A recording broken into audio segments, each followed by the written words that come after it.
So one of the most common things that we see in a lot of street fights is going to be the shirt grab. He's stepping on my testosterone-fueled beardness, and I'm like, all right, fucker, I'm having you. Don't know why I went London and that. I had a good grip and it's a standing one, isn't it? Thinking we're going to pull you about. Yeah. So you've got to make sure you deal with this grip really, really early.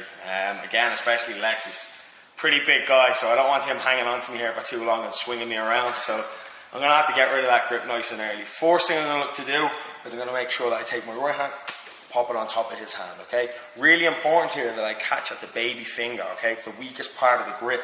So I'm going to catch the hand, reach over, I'm going to peel this hand over. As I peel over, I just turn my shoulder in the direction of his arm. Peeling that hand off nice and quickly. And making sure, straight away when I get off this angle, is I turn off immediately. I don't want to stay here for any big shots. I'm going to push him off, and I'm going to look to disengage as fast as I can. In real time, you'll be like, alright, grab, bam, pull, gone.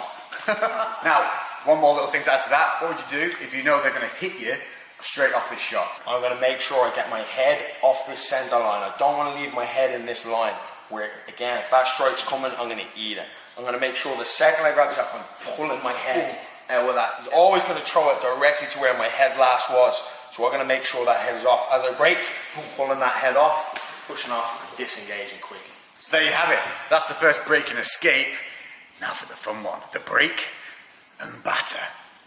Option number 2 is where you have been left with no alternative but to make sure that you and the people around you are safe, because this boy has got a little bit bouncy, he's got a little bit leery, he's fucking not having none of this, he ain't calming down, and he's coming at you. So come in, I'm intent on hurting you now, you've had enough, it's time to get out there, get yourself safe. Same as the last, I've got to make sure I break that grip and get off that center line, okay? So once I break that grip and get off that center line, I've now cocked my right shoulder for a big shot. So from here, big wide hook, not hitting line, boom, turning that hook right in and looking to land a devastating shot. Once I land, disengage and make sure you're safe from there. So we'll just give you in a little bit of real time so you can see how it would work. So here I am, fucking want some? Do you want something? I've had enough of you. Fucking A, fucking come on in, fucking.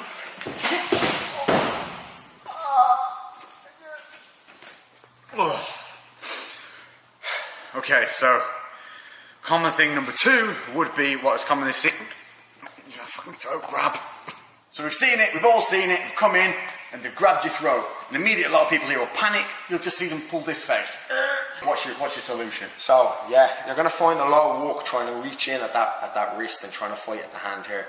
It's an awful lot of work. We need to get out of here quick. We can't afford to be panicking around and flapping. Immediately, right hand comes over at the crook of the elbow, left hand supports. I'm going to snap down and step back at the same time.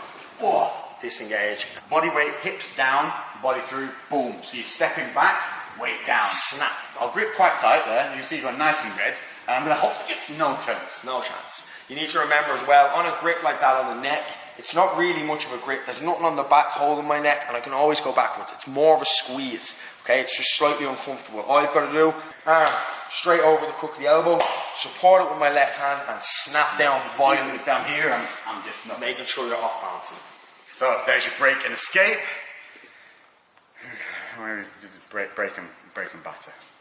Again, got a bit Lowry. I'm definitely going to cause you some problems here. So I've come in, grabbed that throat, and you've got to just make sure you're safe. Now put an end to this idiot. I'm going to make sure, again, same thing, right hand over the top. I'm going to snap down fast and hard. Snap. From here, left hand on the head, and I'm going to spike that big right knee. Anywhere on that snap, boom, straight up that middle line, okay? Once from there, disengage, okay? So you're just looking to land that knee, biggest side and the biggest mass you can see. It's a shot tactic. It's a shot, like I was saying, you've got to land a big, hard shot. There's no point in flapping around here again with light shots, nothing that's going to be significant. You've got to make sure that you're safe. So you're going to snap down in. Because I'm coming for your throat, so I have intent.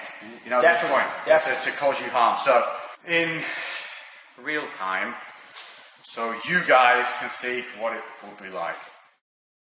Alright. Do you want some? Do you want some? Fucking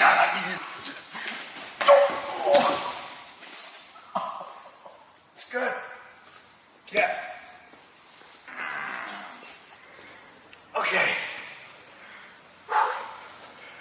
The most common thing you'll see, third in line, is going to be when someone, The double shirt grab, the double throat grab. So the double or the double. We've got double shirt, double throat.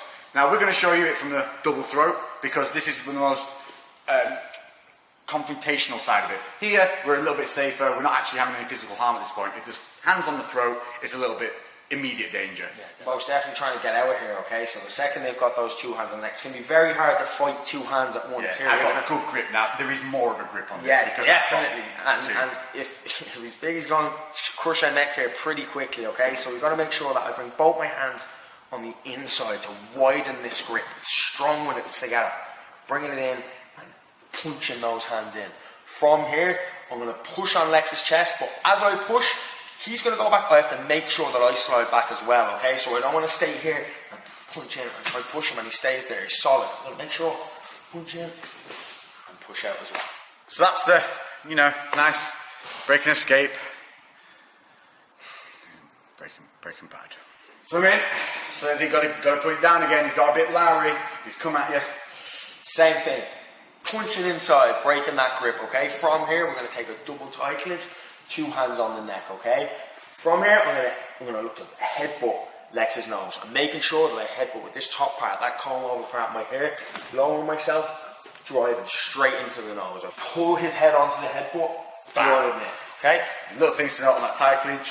As you come around the back of the head, you're going to have one hand on the back, the other one's going to wrap over and on the top of that, and you're going to push your elbows into their chest. That gives you that real leverage, and you're really doing very little work at that point, so it's really pulling that head in. What we don't want to see is when we've got that clinch, is a wind up, and then come back in, because during that wind up, one, we're losing that tension we have here, where we've got control, and two, I'm opening myself up for that. Boom. So, in real time, what it would look like.